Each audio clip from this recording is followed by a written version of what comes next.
Hello everyone, welcome back to another video. In this one here, I'm going to be showing you how to turn a perfectly normal Seraphon model into a horrible Kroot monster. This is a extra model that came with a different kit that I bought for a completely different purpose, but I thought it was a good opportunity to show you guys how I start to finish turn something normal into something otherwise Krooty and terrifying. So without further ado, let's jump in and see how we do. So to start off here, we're going to take a look at our assembled pieces. What we have here is the Saurus Old Blood that comes with the Carnosaur kit for Seraphon. I also have a couple extra pieces scattered around there, including a Kroot rifle, as well as some spare 3D printed Kroot heads, a normal Kroot head, a head from a Chaos Beast, and a little bit of green stuff. These are all going to be things we're going to be looking at going forward. But anyways, to start with, what we're doing is we're clipping off the majority of that tail. It was just like one of our key things with Kroot is that they're meant to be more bird-like. Birds don't typically have very long tails. This is very long and crocodile-like. Now what I did was I cut it right at the base of the tail. And then I considered chopping it all the way off, as you can see here. But what you're going to see throughout this video is you're going to actually see the back and forth that I do, and I might try to edit out some of the boring stuff. But as you can see here, what I'm doing is I'm sticking a little piece of green stuff on. I'm messing around with it. I'm seeing if I can give it just like the little like nubby chickened tail that you see on some Narlocs and stuff, because I really want to have like as little as possible. Now with this model, it was pretty difficult to do this. And as you can see right there, what I ended up doing is I ended up using about a third of the total length of the tail, with some green stuff in the middle, as by just removing the whole tail and making it a little nub. Just with this model in particular, it looked very strange. Now this is fine because with the unique Kroot biology, you can pretty much get away with anything. You know, if you have a few Kroot models in your army that have long tails, it's not a big deal. You can just say, well, these ones ate too many things that had long tails and they started growing a longer tail. But either way, I try to, anyway, whenever I'm kit bashing, I do try to get it as close to those key Krooty features as possible.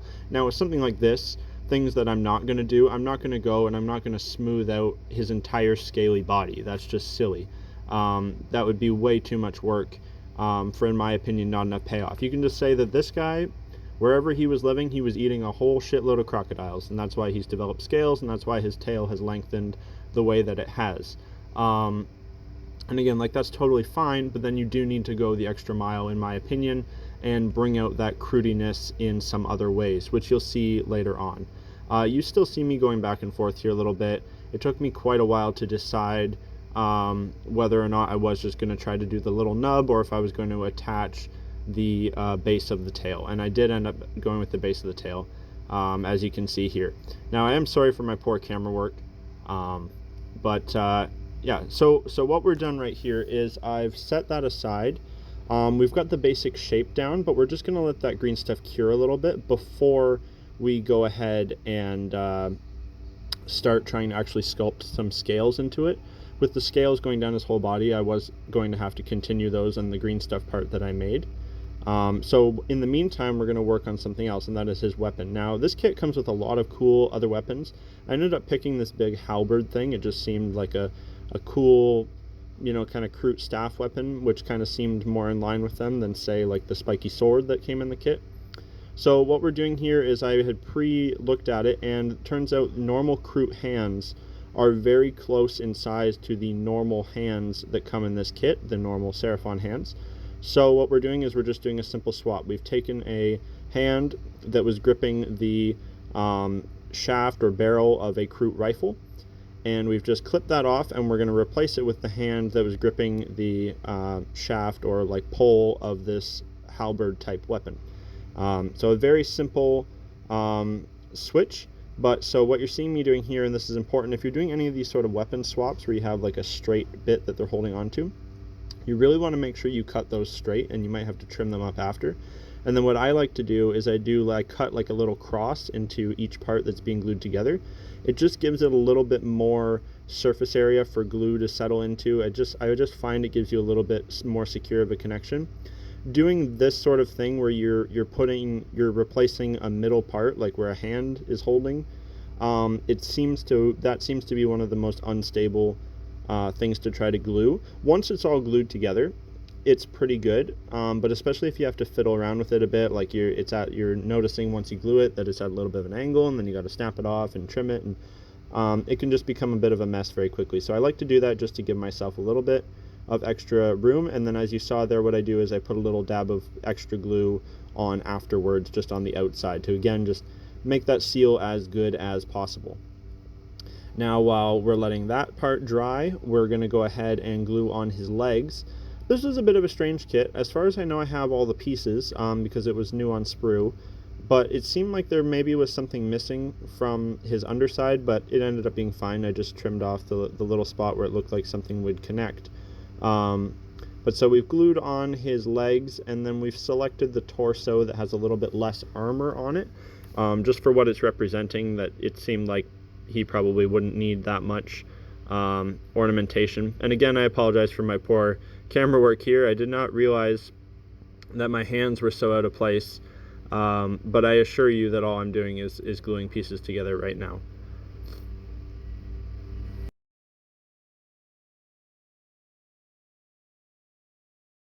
Now here I'm just starting to do the basic sculpting, just a simple sculpting tool. I don't know exactly what these are called. As far as I know, it's just called a sculpting tool. But I start with just kind of following the grooves that were already on like the underside of the base of his tail, just kind of continuing those up into the green stuff.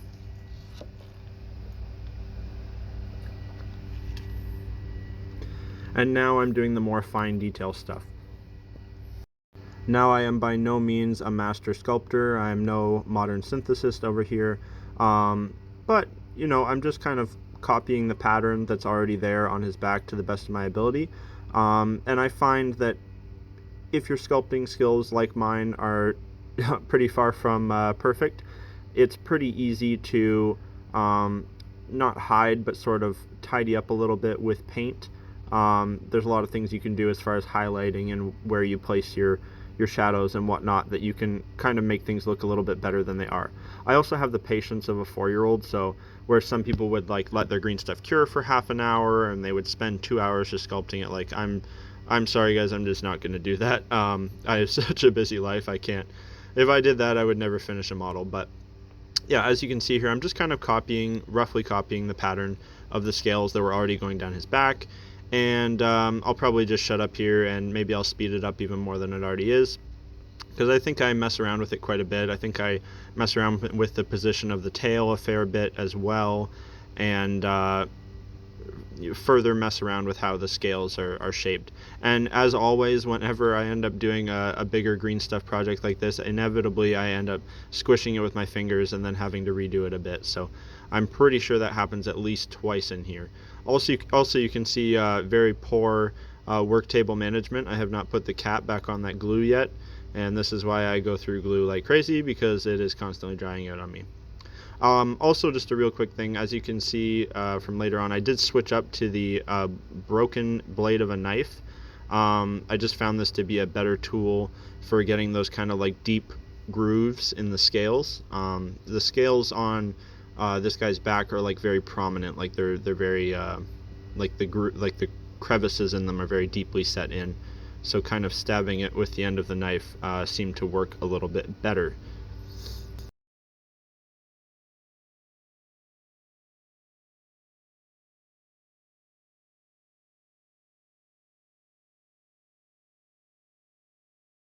This is something here that I'm sure, again, like by no means an expert sculptor, but this is something I for sure think makes a big difference when you take the time to really blend in the green stuff to the model. And just kind of with either your thumb or your tool, just really like work it over the edges of the parts that you're attaching, and making that smooth connection. A lot of times I end up using my fingers to do most of it and just really like smooth it into the model where it's going. This one was a little bit tricky because of the scales. It would kind of mess up the grooves and stuff. Moving on to something more exciting here. This is where I noticed that the Kroot hand actually has a lot of the wrist attached. So I'm going to have to cut that wrist off so that we can have a better connection to the Saurus arm. Obviously the Saurus hand that was on that weapon, it didn't have a wrist at all, and that was just my bad for not noticing. But no big deal. We're gonna go. I don't know if I've done it yet, but that just had to be clipped off and then trimmed. No, I still haven't done it yet. Wow, it took me longer than it should have to notice that, apparently. But I'll shut up for a minute and you can watch me fuck around with that for a bit.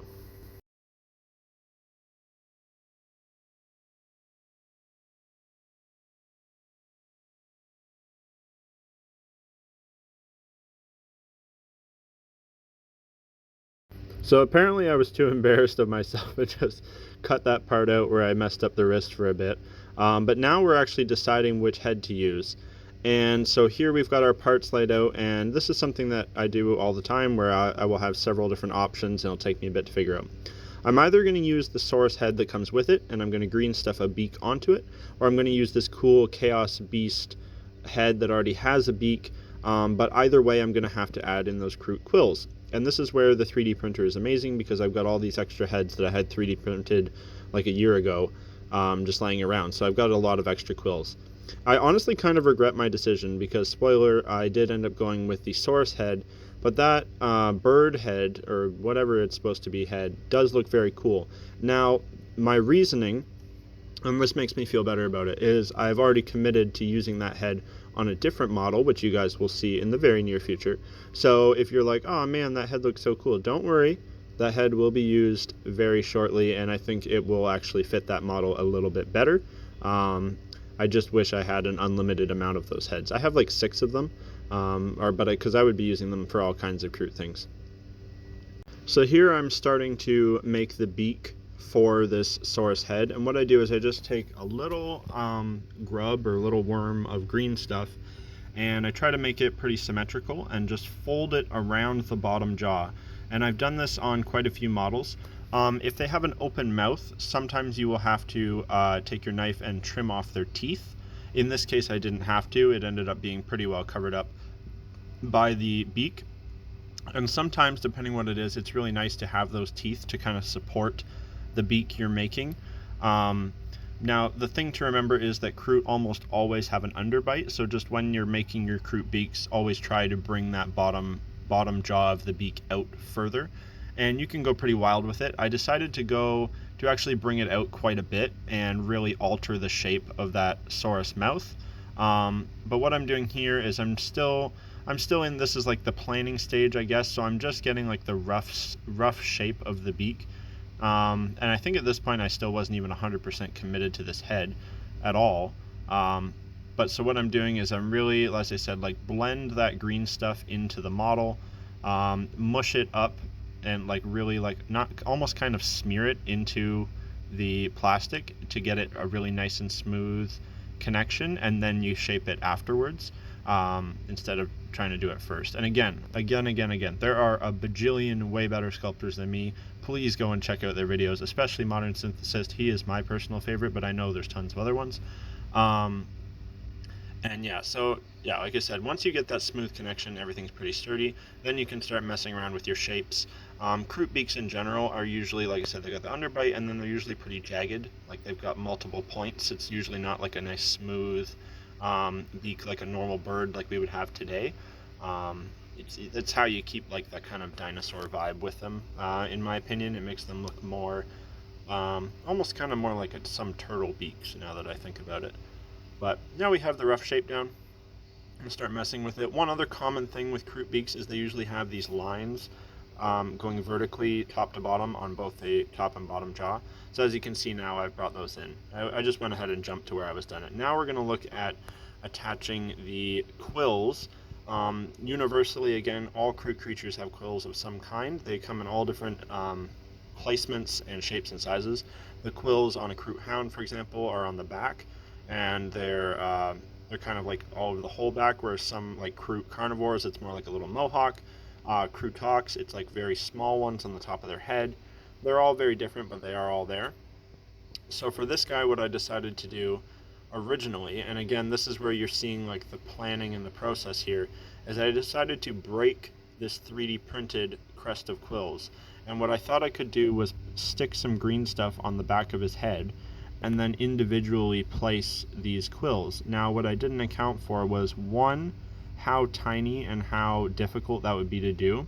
You would definitely need tweezers to do it correctly, which I didn't have with me at the time, and also just how brittle these little quills are. The 3D printed resin is usually a lot more brittle than plastic is going to be. And so when I was trying to do that, I ended up like snapping a couple and also stabbing one into my thumb, and I end up changing up what I'm doing. But I think it's important for you guys to see, like, not my failures, but like my process. Like, it's trial and error. I don't have everything all planned out necessarily before I go in. I will like assemble the parts, but then I figure it out as I go, kind of thing. So yeah, I'll shut up and you guys can watch me mess around with this. As you can see, I'm putting that little green stuff blanket down on the back of his head. Normally this model has like a big frill, and that's where that goes. So there's a little smooth part on the back of his neck. That was perfect for this.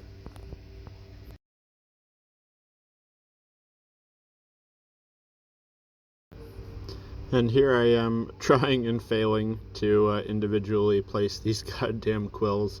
I give up pretty quickly after this, but yeah, you can see how this is just not going to work, especially if I wanted to have like some of the smaller ones in there. I end up pretty quickly just ripping them off and saying, fuck it, we're just going to use the whole plastic quill from the from a normal Kroot head. You just chop that off, and you'll have to like trim it off a little bit. But I was able to just like stick that whole thing on there and then push the green stuff up around it.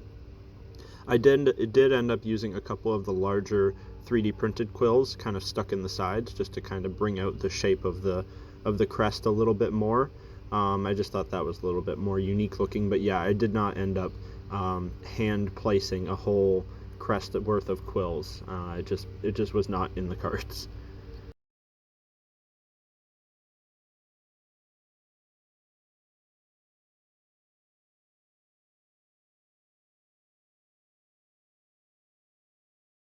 And this is pretty much the last step. As you can see here, we're just working the green stuff around this head crest, and it does take some fiddling around with. I end up having to like smush it back down a couple times and rework the green stuff around it. Again, I will emphasize for like the 5th time this video that I am by no means a master sculptor. There are certainly better tutorials to watch on YouTube, and this was mostly just to kind of show you guys how I would start to finish go about making a strange Kroot monster. Now, there is one thing that I left out of the video for some reason. It just for whatever reason, I didn't end up filming it, but I will throw those photos up after this video finishes, and that is his hand, his other hand. This is like the big kind of power claw-ish hand that the Saurus can be armed with. It was so cool that I knew I had to use it, but the thing is it is not the Kroot hand configuration, obviously. That Kroot normally have 2 thumbs and 2 fingers, so it's kind of an odd placement. I will have that pop up on the screen right now. And as we can see here, it's a really cool clawed gauntlet for the Saurus. But now, so what we can do here is all the fingers are pretty similar sizes. So what I ended up doing was cutting off the 3rd and 4th finger, as you can see here. Very careful with how I cut them out. And I'm just going to kind of shift them both down. So I made a new spot where the 2nd thumb will be, and that is the I don't know, 5th hole you see there. Put the 1 finger in there, filled in the other space with green stuff, and was able to attach the other finger there. It's not perfect, it's not pretty, but especially painted and the position of the hand, I think it'll look just fine. Now here is our finished model. I'm going to give him a little spin around here, as well as a size comparison with a Tau Fire Warrior. I'm going to be totally honest, it is not by any means my proudest work. It's actually been a hot minute since I built a model, but this was more meant to show my process and how I would make a model start from scratch. And here's our Tau Fire Warrior here. He's not as big as I thought he would be. And here's a couple finished photos just from Instagram, just so you guys can get a better view of it. Either way, thanks for watching, guys. I really appreciate it. And if you like what you see and you think that the stuff I make is cool, consider checking out my Patreon. I post all my work in progress stuff over there nice and early, as well as the people on there getting to have a hand in voting on videos and all that kind of cool stuff. Either way, thanks again for watching, guys, and I'll see you in the next video. Bye for now.